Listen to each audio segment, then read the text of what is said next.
Bonjour et bienvenue à tous et à toutes dans ce nouveau webinaire de Qualitéval qui sera aujourd'hui consacré au DUERP et au risque professionnel, donc comment réaliser son DUERP en lien avec la réglementation.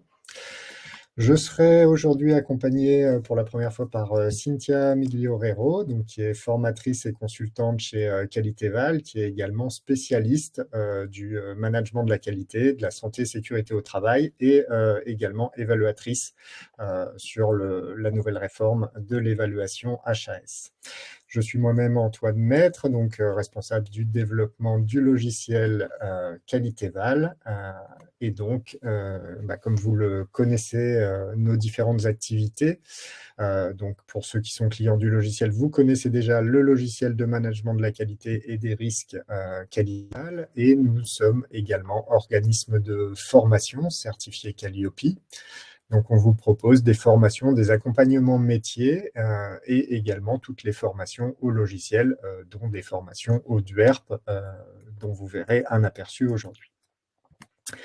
Donc, pour la partie un petit peu technique, donc je vous invite à nous indiquer, notamment dans le chat, si le son et l'image est correct pour vous.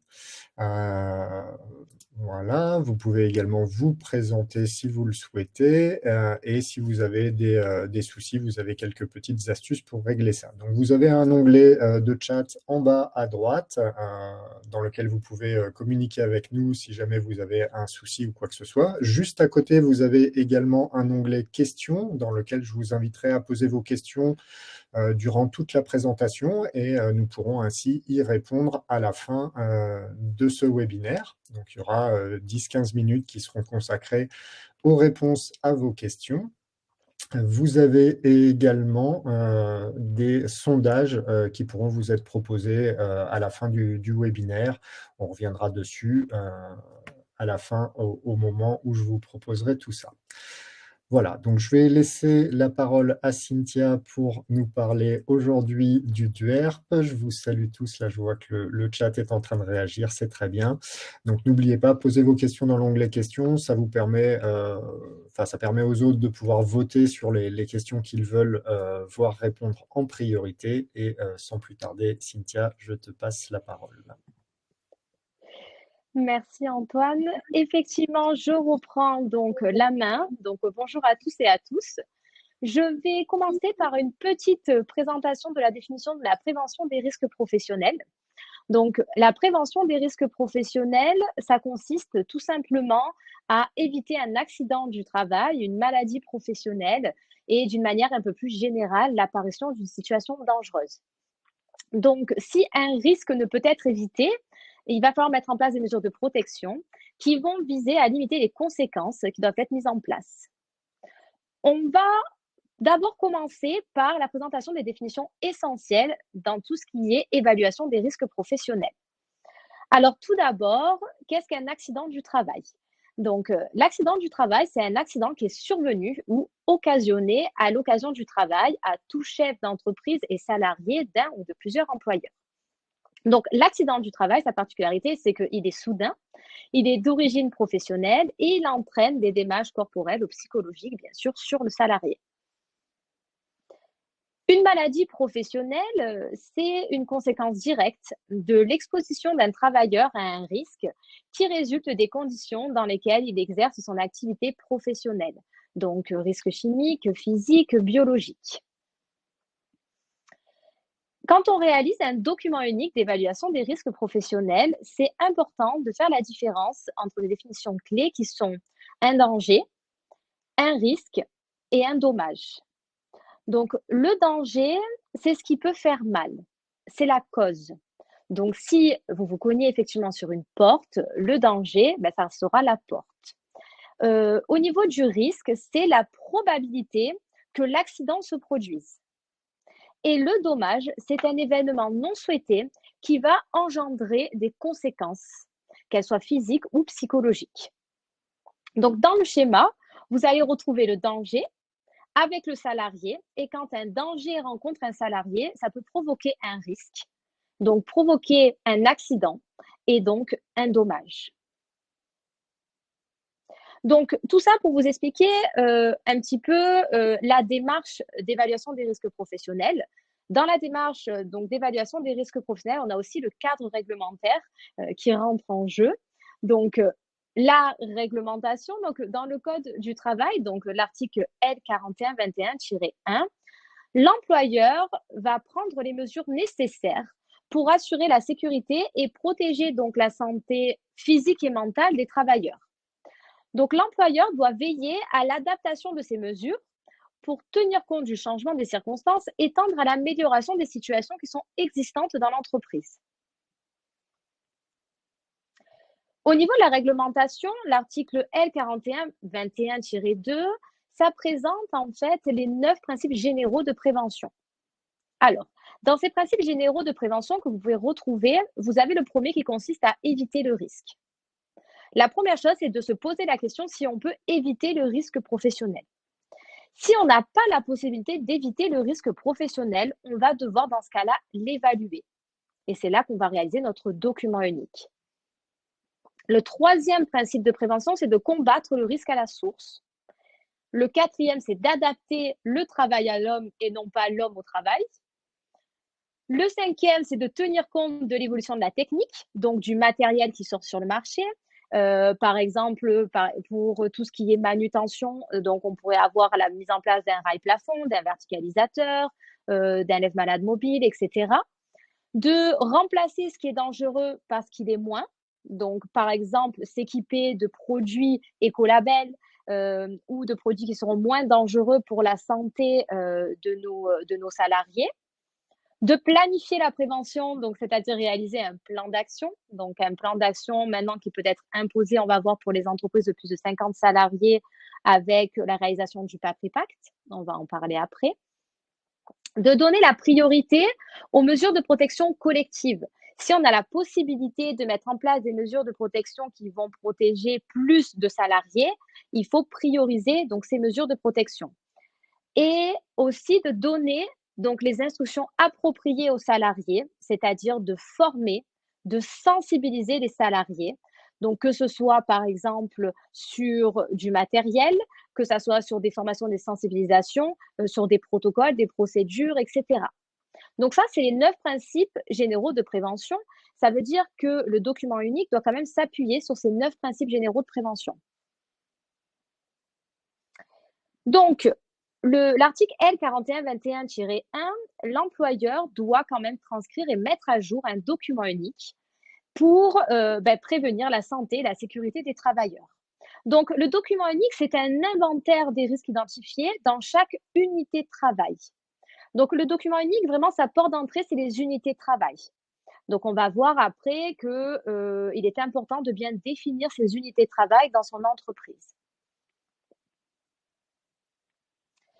Le document unique, en tout cas, doit être réévalué donc de manière très régulière, mais on va dire au minimum une fois par an, lors de toute décision d'aménagement important. Donc, par exemple, si vous déménagez, si vous créez une aide supplémentaire, un service supplémentaire, il va falloir du coup réévaluer le document unique.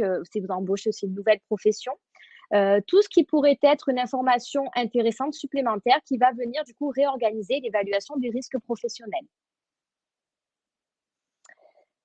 Le 2 août 2021, il y a eu du coup une loi qui est venue renforcer la prévention en santé au travail.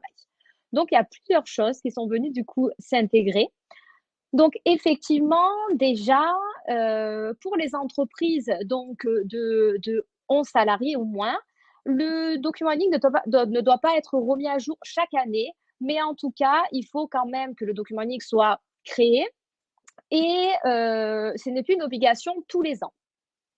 Il va y avoir une consultation donc du conseil, donc du comité social et économique, du DUERP et de ses mises à jour. Mais surtout, ce qui est venu un petit peu perturber finalement, c'est la réalisation d'un PAPRI Pact. Donc, c'est ce qu'on appelle en fait le programme annuel d'action de prévention et des risques. Donc, en fait, c'est tout ce qui concerne du coup l'amélioration des conditions de travail. Et ce PAPRI Pact, il est obligatoire pour les entreprises de plus de 50 salariés. Et on va voir qu'est-ce que l'on va intégrer dans ce PAPRI Pact. Il devait y avoir, donc pour l'instant, on ne sait pas trop, on n'a pas trop d'informations, mais effectivement, le dépôt obligatoire du document unique sur une plateforme numérique sécurisée. Alors, ça devait être fait pour les entreprises de plus de 50 salariés à partir du 1er juillet 2023. Ce n'est pas le cas du coup à l'heure actuelle. On n'a pas vu encore la plateforme arriver. Donc pour l'instant, ça reste quand même un sujet en stand-by. Mais en tout cas, ce qui est sûr, c'est qu'on doit garder et conserver notre document unique pendant 40 ans. Donc, effectivement, pas d'informations à l'heure actuelle sur la mise en place du portail numérique. Il n'y a rien pour l'instant qui est sorti. Ce qui est important, c'est que vous devez garder votre document unique pour pouvoir permettre aux anciens salariés aussi de pouvoir venir le consulter en cas de besoin. Le PAPRIPACT, c'est quoi? Donc, c'est le programme annuel de prévention des risques professionnels et d'amélioration des conditions de travail. Donc, c'est quelque chose qui est corrélé au DURP. C'est un document qui est soumis annuellement au CSE.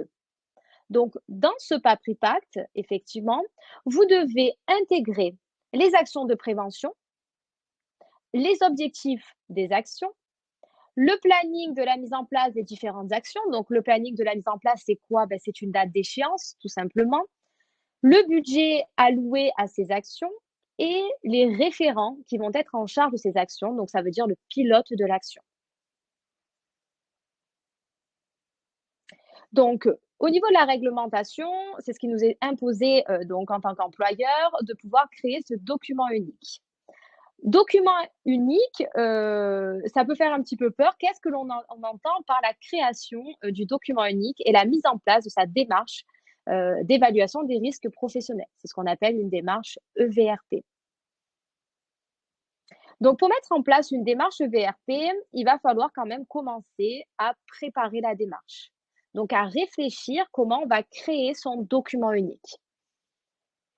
Quand on a commencé à réfléchir à l'organisation de notre démarche EVRP, on va devoir évaluer donc nos risques professionnels. Donc, on va devoir mobiliser les équipes, investiguer sur le terrain, parce qu'un document unique créé seul dans son bureau face à son fichier Excel, ça a moins de poids quand même qu'un document unique créé sur la réalité du travail, donc sur ce qu'on appelle le travail réel et non le travail prescrit. C'est quand même important de rendre notre salarié acteur de la démarche d'évaluation des risques professionnels. Donc, on va évaluer les risques et on va créer notre document unique. On va élaborer un plan d'action, donc un programme d'action, dans le but de pouvoir maîtriser nos risques professionnels. Une fois qu'on a élaboré notre plan d'action, il va falloir mettre en œuvre nos actions pour nous permettre dans un an de réévaluer les risques et de savoir où l'on en est dans notre démarche VRP. Donc, vraiment, les quatre piliers, c'est mobiliser, investiguer, maîtriser et évaluer. Pour pouvoir réaliser un document unique, moi, je vous conseille de créer un comité de pilotage. Ce comité de pilotage, en y intégrant des salariés terrain, ça vous permettra de rendre le salarié acteur de la démarche de prévention pour qu'il puisse aussi retranscrire la réalité de ce qui se passe en fait au travail et de pouvoir vraiment s'appuyer sur le travail réel. Ça va vous permettre aussi de définir les unités de travail. Une unité de travail, c'est un regroupement de situations de travail qui va présenter les mêmes caractéristiques. Donc, vraiment, l'entrée du document unique, c'est par unité de travail et pas par risque. Une fois que vous allez créer ce comité de pilotage, que vous avez défini vos unités de travail, vous allez devoir répartir les tâches au sein de ce comité de pilotage. Vous allez identifier les risques professionnels qui sont existants dans votre structure et quand vous réévaluez votre document unique, vous allez voir s'il y a des nouvelles situations à risque qui sont apparues. Vous allez évaluer les risques en équipe, définir un plan d'action, présenter bien sûr le document unique au professionnel et son lieu de consultation et présenter le document unique aux membres du CSE. Le document unique doit être à disposition des professionnels. Il peut y avoir effectivement, même remis à l'embauche, une fiche de risque pour savoir quels sont les risques auxquels on est exposé sur notre lieu de travail. Une fois qu'on a préparé notre démarche et que l'on sait à peu près comment on va s'organiser pour réaliser, notre document unique, il va falloir rédiger ce document unique. Alors, comment, se crée un document unique? On va devoir tout d'abord coter un risque. Donc, coter un risque, ça veut dire se poser la question de la durée d'exposition au risque. Donc, si on prend notre unité de travail, par exemple, hébergement, et qu'à l'intérieur, on a différents types de fonctions, on va avoir par exemple une ASH, on doit se poser la question pour cette ASH, si je prends un risque de chute de plein pied, quelle est la durée d'exposition à ce risque? Et on va voir que cette fréquence, donc, elle est différente selon les entreprises. Il n'y a pas de fréquence imposée au niveau de la loi. On vous demande juste de pouvoir évaluer la durée d'exposition à ce risque. On peut aussi parler de vraisemblance. Vous pouvez voir des fois les deux termes. Une fois que vous savez la durée d'exposition de votre salarié, de votre unité de travail donc, à ce risque, vous devez évaluer la gravité. Donc, ça veut dire évaluer le niveau du dommage potentiel, donc causé par la survenance du risque, c'est-à-dire en cas d'accident de travail, quelle est la gravité. Donc, quand vous allez multiplier la fréquence fois la gravité, vous allez avoir ce qu'on appelle un niveau de risque initial, donc ce qu'on appelle une criticité brute. Mais le document unique ne s'arrête pas là. On va devoir atteindre ce que l'on appelle la criticité résiduelle. Donc, ça va être le risque qui subsiste en fait après la mise en œuvre des actions de prévention. Donc, pour avoir cette criticité résiduelle, vous allez devoir intégrer dans votre document unique une échelle de maîtrise. Et donc, cette échelle de maîtrise va venir pondérer votre niveau de risque initial. Donc, pour atteindre ce niveau de risque résiduel, donc cette criticité résiduelle, vous allez devoir multiplier votre niveau de risque initial, donc c'était la fréquence fois la gravité, multiplié par la maîtrise. Et une fois que vous avez donc multiplié tout ça, ça va vous donner effectivement une cotation, une grille de cotation de risque. Et vous allez pouvoir voir à peu près où se situent finalement, quels sont les différents niveaux de risque. Donc, effectivement, quand on est dans le vert, on estime que le risque est acceptable, mais attention, ça ne veut pas dire qu'il faut se reposer sur ses acquis, ça veut dire qu'il faut maintenir toutes nos mesures de prévention déjà existantes. Donc, ça veut dire que si on a déjà des mesures de prévention existantes, si elles disparaissent ou si elles ne sont pas gardées donc dans la durée, on peut se retrouver à un niveau de risque orange. Le niveau de risque orange, donc ce n'est pas quelque chose de très grave, mais il va falloir mettre en place des mesures de prévention, on va dire, à moyen terme. Et c'est un risque qui peut quand même venir potentiellement sur une cotation verte. Et le risque rouge, quand vous avez par contre un niveau de risque rouge, ça veut dire que là, on est sur des actions immédiates. Ça veut dire qu'on est sur un danger potentiel et que vous allez devoir mettre en place des actions de prévention immédiates. Une fois que vous avez donc créé votre évaluation des risques, que vous avez vu pour chaque unité de travail, quel était le niveau de risque sur bien sûr les différents risques, donc risque de chute, risque chimique, risque biologique, risque routier, vous en avez plein. Vous pouvez les trouver effectivement dans le référentiel de l'INRS. Et vous allez devoir vous poser la question de quelles sont les actions, les mesures de prévention que je vais mettre en place, soit pour maintenir mon niveau de risque acceptable, soit pour améliorer les conditions de travail de mes salariés. Et dans ce cas-là, vous allez devoir mettre en place des mesures de prévention avec la méthode TO.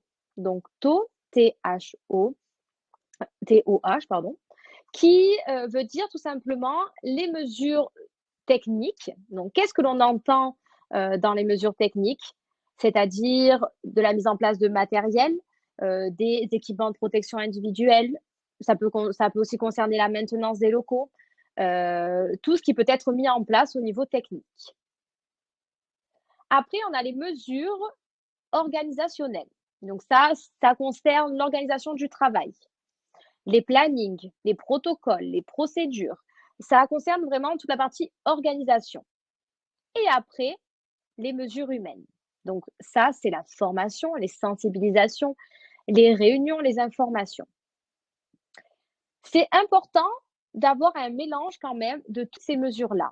Si vous mettez en place que des mesures humaines, c'est-à-dire que des formations et que des sensibilisations, et que vous ne mettez pas en place de nouveaux matériels, par exemple, sur l'établissement, ou si vous ne revoyez pas non plus l'organisation de l'établissement, il va y avoir peut-être à un moment donné un décalage. Donc, c'est important dans votre document unique de pouvoir avoir différents types de mesures, qu'elles soient techniques, organisationnelles ou humaines. Je prends un exemple. Si vous mettez en place, des rails plafonds, par exemple, sur votre établissement, et que, donc vous ne formez pas les professionnels à l'utilisation de ces rails plafonds, on peut parfois se retrouver avec même une augmentation des accidents du travail parce que les professionnels terrain n'ont pas été formés à l'utilisation du matériel. Donc souvent, quand on met en place une mesure technique, derrière, on peut avoir, aussi une mesure humaine. Donc vous devez vous poser la question de toutes les mesures de prévention que vous devez mettre en place. Qui dit mesure de prévention mise en place, dit que vous allez mettre en place une date d'échéance et un pilote d'action. Vous allez voir que, on peut rédiger bien sûr le document unique sur Qualitéval et que le document unique, de Qualitéval permet de répondre quand même à ces exigences et de pouvoir créer un document unique par unité de travail. Alors je vais vous partager mon écran pour pouvoir aller sur la plateforme.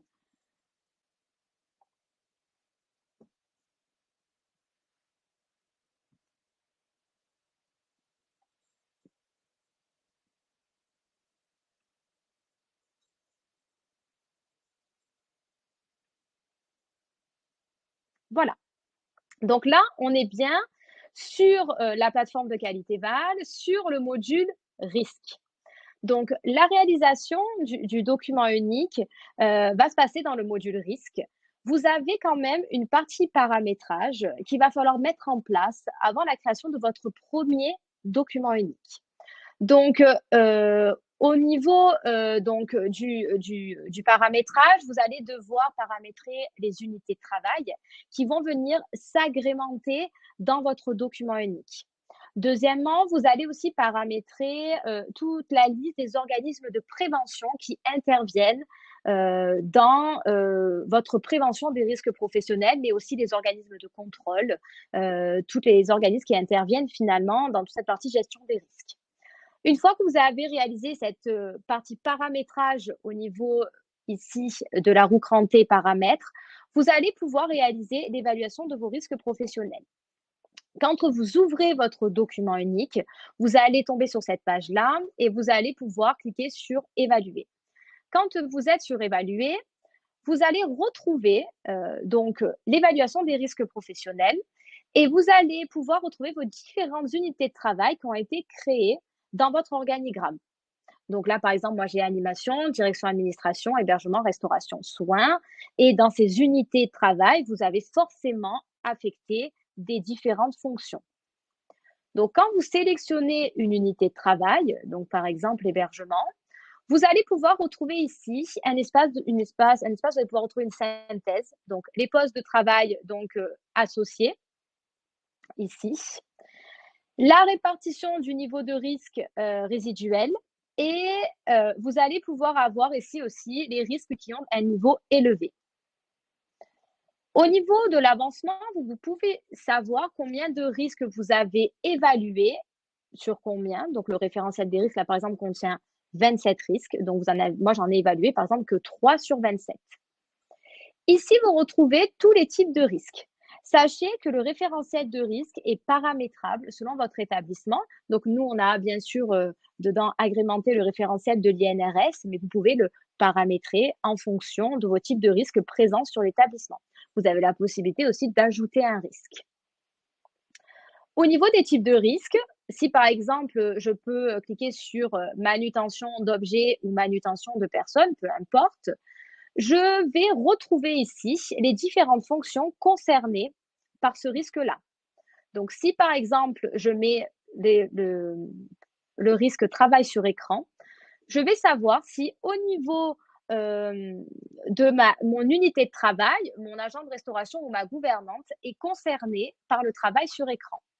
Si la personne est concernée ou non, je peux cocher ou décocher. J'ai la possibilité de dire que cette unité de travail n'est pas concernée par ce risque-là. Donc, dans ce cas-là, je peux cocher et décocher cette partie et ça va griser ce risque pour cette unité de travail. Ici, je vais avoir mes facteurs d'exposition. Donc, les facteurs d'exposition, c'est tout ce qui peut engendrer, bien sûr, mon risque professionnel. Donc, ici, travail prolongé de saisie ou de traitement de l'information à l'aide d'un ordinateur. On va vous préconiser donc des facteurs d'exposition. Vous avez toujours la possibilité, avec le crayon bleu, de rajouter des facteurs d'exposition. À la différence des dommages possibles qui sont déjà paramétrés par le logiciel, sur lesquels vous ne pouvez pas intervenir. Donc ici, facteur d'exposition, travail prolongé de saisie ou de traitement de l'information à l'aide d'un ordinateur, je pourrais donc le cocher. Peut-être que mon agent de restauration n'est pas concerné par le travail sur écran et que ça concerne que ma gouvernante. Je vais me poser la question pour ma gouvernante, quelle est effectivement la gravité du travail sur écran, donc en position statique, travail prolongé de saisie sur l'ordinateur, par rapport aussi à ses fonctions. Est-ce qu'il va y avoir du coup une gravité mineure avec des lésions superficielles? Est-ce que c'est quelque chose de significatif, donc accident avec des conséquences réversibles?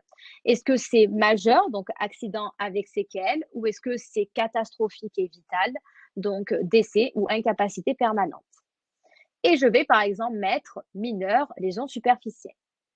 Je dois me poser la question de la fréquence. À quelle fréquence ma gouvernante est concernée donc, par ce risque du travail sur écran? Est-ce que c'est rare, une fois par an ou moins? Est-ce que c'est occasionnel, une à plusieurs fois par mois? Est-ce que c'est une à plusieurs fois par semaine ou est-ce que c'est une à plusieurs fois par jour? S'il s'avère que c'est une à plusieurs fois par jour, je vais mettre 4, donc très fréquent. On va voir ici qu'on arrive sur un niveau de risque initial qui est moyen. Donc là, on nous préconise quand même de mettre en place des mesures de prévention. Ici, vous allez retrouver les mesures de prévention existantes. Donc, en fait, le logiciel préconise des mesures de prévention existantes au niveau organisationnel, technique et humain. Si vous avez des mesures de prévention qui existent dans votre établissement, vous pouvez les cocher et les intégrer directement dans votre évaluation des risques. Si vous souhaitez en rajouter, vous pouvez appuyer sur le crayon et rajouter une mesure de prévention. Toutes les mesures de prévention qui ne sont pas cochées ici vont être préconisées automatiquement par le logiciel dans les préconisations ici. Donc, vous devez vous poser la question, qu'est-ce que j'ai en place comme mesure de prévention pour prévenir le risque lié aux écrans pour ma gouvernante? Est-ce que j'ai organisé des pauses régulières? Oui.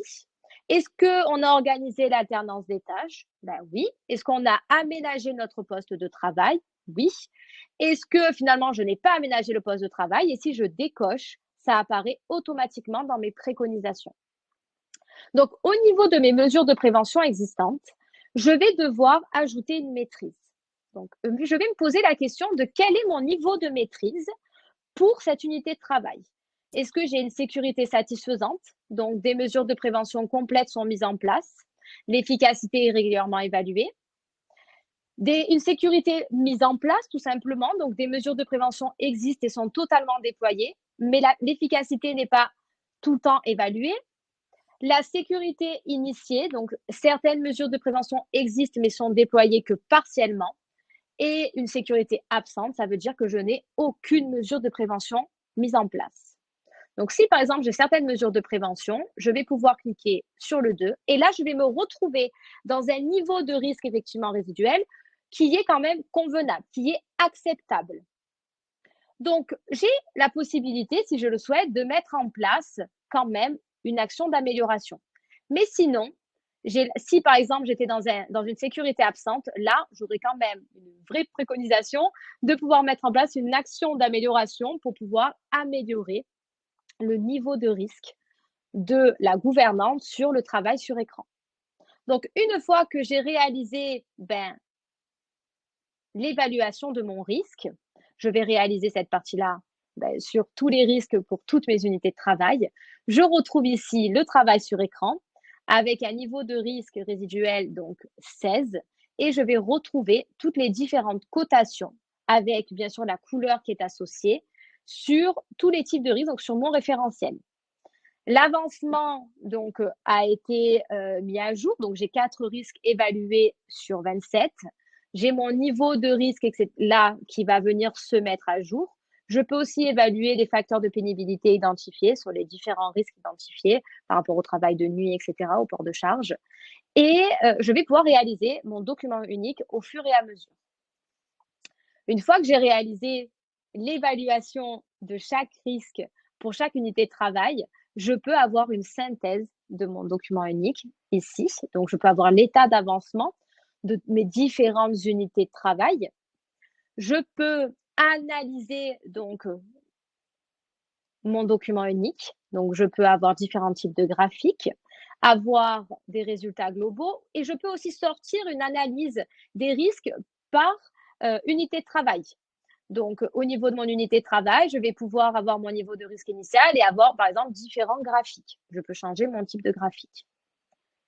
Je vais pouvoir créer mon rapport du document unique, donc extraire mon document unique, donc soit en fichier PDF, soit en fichier docx.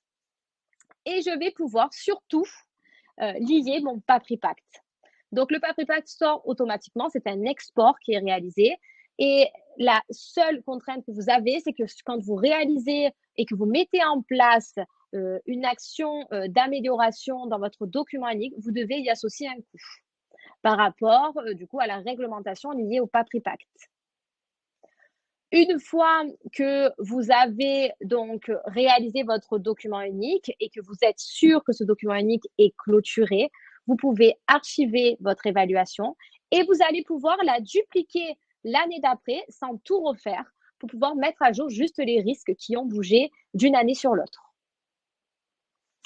Donc, au niveau du document unique, ça se passe comme ça sur Qualitéval.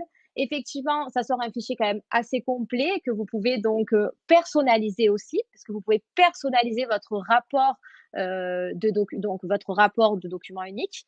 Vous allez pouvoir donc aussi décrire comment s'est créée la démarche, donc les différents groupes de travail que vous avez pu mettre en place, qui a été associé à ces groupes de travail. Et vous allez pouvoir réaliser un document unique complet que vous allez pouvoir présenter aux différents salariés. Donc ça, c'était sur la présentation de Qualitéval. Alors, j'allais générer le document pour pouvoir vous montrer juste comment on personnalise votre fichier DURP. Ça arrive. Juste pour vous montrer quand même comment ça se personnalise. Et vous allez surtout pouvoir après l'exporter. Voilà.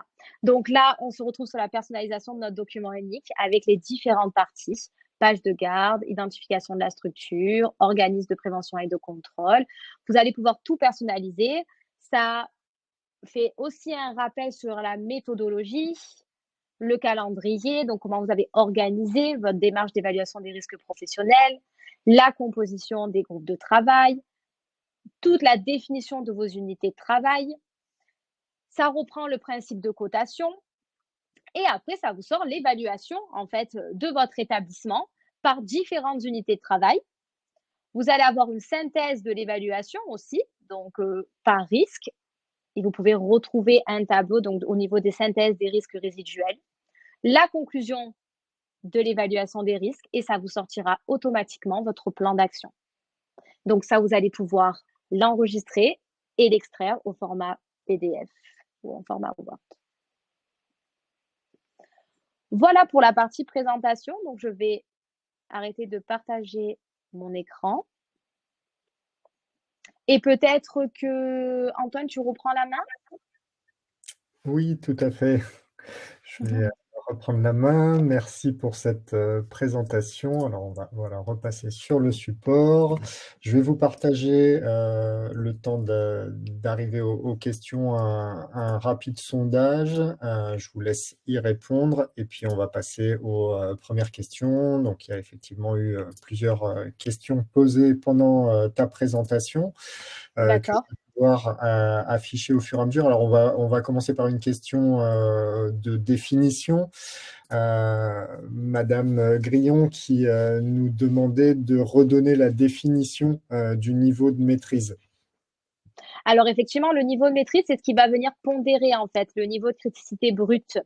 Donc c'est ce qui va venir en fait la criticité brute, donc c'est bien la fréquence fois la gravité.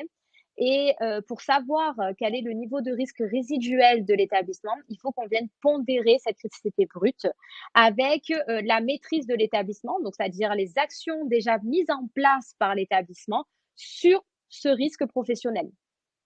Très bien. Écoute, je te remercie. Alors, on va revenir au début de ta présentation parce qu'il y avait quelques questions complémentaires suite à ce que tu nous as indiqué, notamment sur les délais de mise à jour. C'est vrai que tu as expliqué que pour les entreprises de moins de 11 salariés, le délai pouvait être un petit peu plus conséquent que de faire une mise à jour tous les ans. La question qui est posée, c'était pour les entreprises entre 11 et 50, parce que tu as parlé des entreprises de plus de 50. Je sais, je t'avoue que je n'ai pas fait attention si tu as précisé pour 11 et 50, mais Ah a priori, ben, il y avait une question à cet endroit. Donc, comment ça se passe le délai de mise à jour pour des entreprises qui ont moins de 50 salariés et plus de 11 eh ben, on reste sur le délai légal qui est d'une évaluation une fois par an. tous les ans? Donc, on reste sur les articles L4121-1 ou L4121-2 qui demandent une annualisation, en fait, du document unique. C'est juste qu'ils sont venus, en gros, mettre un peu plus de détails sur les entreprises de moins de 11 salariés et de plus de 50 avec l'obligation du PAPRI Pact. Mais les entreprises qui sont entre continuent l'annualisation de leur document unique avec la mise à jour obligatoire. Très bien. Par contre, la conservation du document unique pendant 40 ans concerne tout le monde. Voilà. Parfait. Alors, justement, ça va faire la transition vers la question suivante, puisqu'on passe sur le PAPRI Pact et on nous demande donc au niveau du PAPRI Pact pour les ESSMS, on va élargir un petit peu la question, pour les ESSMS de moins de 50 salariés, est-ce qu'on doit faire un PAPRI Pact? Alors non, parce qu'on ne fait pas la différence entre les ESSMS et autres types d'établissements. Par contre, c'est vrai que nous, sur Qualité Val, on a fait le choix de le sortir en automatique pour que vous soyez donc une entreprise de plus ou de moins. Vous répondez dans tous les cas aux obligations ou en tout cas à la bonne pratique de réalisation du PAPRI Pact en utilisant le module risque. Parce que nous, en tout cas sur le plan d'action du document unique, on a appelé ça directement PAPRI Pact. Donc on voit bien que c'est un document qui peut sortir à part et se corréler au document unique. C'est ça. Donc, pour résumer, si on a plus de 50 salariés, c'est une obligation légale. S'il y a moins de 50 salariés, ça peut être une bonne pratique, mais ça reste Exactement. facultatif. Effectivement, le document qui est généré par le logiciel, l'export Excel avec l'ensemble des actions associées à vos éléments de risque professionnel se nomme PAPRI Pact. Voilà, en lien avec l'obligation réglementaire pour les établissements de plus de 50 salariés. Alors, question suivante. Question suite donc sur l'actualisation, hein, on revient sur l'actualisation du DUERP. Donc, tu as indiqué que on faisait une actualisation tous les ans, mais qu'il pouvait y avoir des circonstances qui faisaient qu'on actualisait, qu'on devait réactualiser en dehors de cette période de un an. Donc là, la question porte sur une fusion-absorption. Est-ce que dans ce cas-là, on doit remettre à jour le DUERP? Oui. Normalement, oui, vous devez le faire.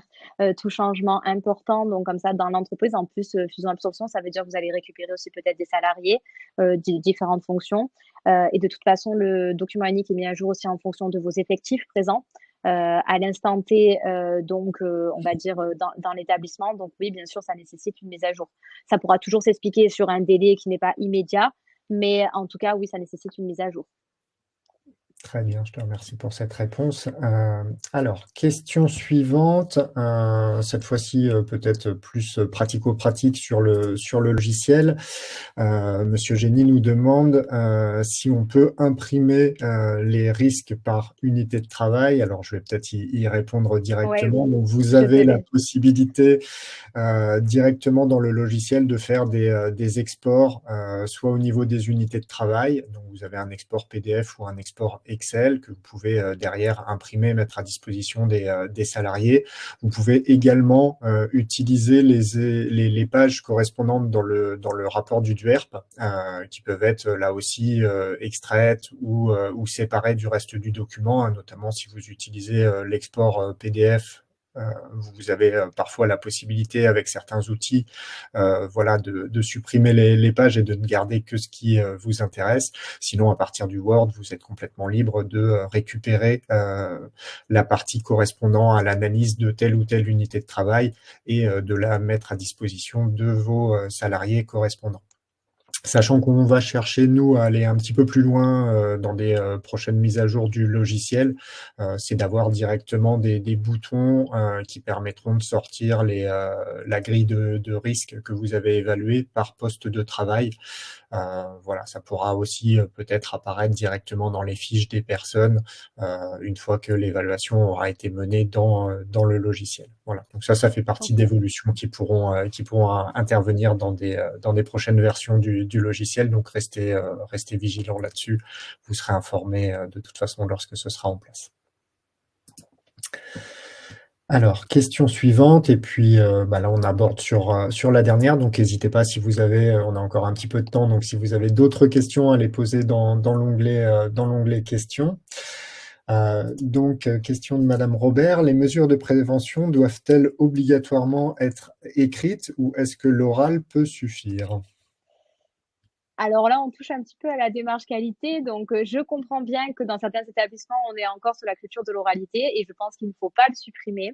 Mais sur des documents, aussi, pointus et obligatoires surtout, non, j'aurais tendance à dire que l'oralité ne suffit pas du tout, qu'il faut, donc effectivement, formaliser ces mesures de prévention dans votre document unique, et dans votre plan d'action en qualité et les suivre surtout. Parce que je reviens là-dessus, mais mettre en place un plan d'action dans votre document unique, ce n'est pas que créer un plan d'action et le revoir l'année d'après. C'est créer un plan d'action et le suivre dans votre démarche qualité pour pouvoir, au fur et à mesure, traiter celles qui ont été réalisées, reporter celles qui ont pris du retard, annuler celles qu'il va falloir annuler pour telle et telle raison, mais c'est mener et gérer votre démarche qualité avec le document unique, donc avec le plan d'action du document unique. Donc oui, j'aurais tendance à dire, il va falloir formaliser.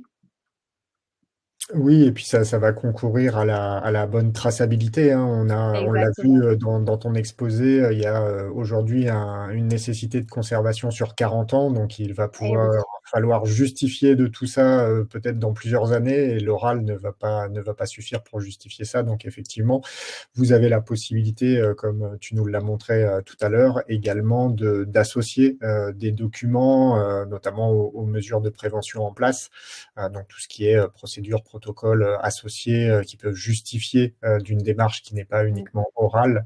Voilà, ça sera bienvenu dans ce suivi et cette traçabilité de votre démarche. Alors, petite Oui. question subsidiaire que je vais te poser.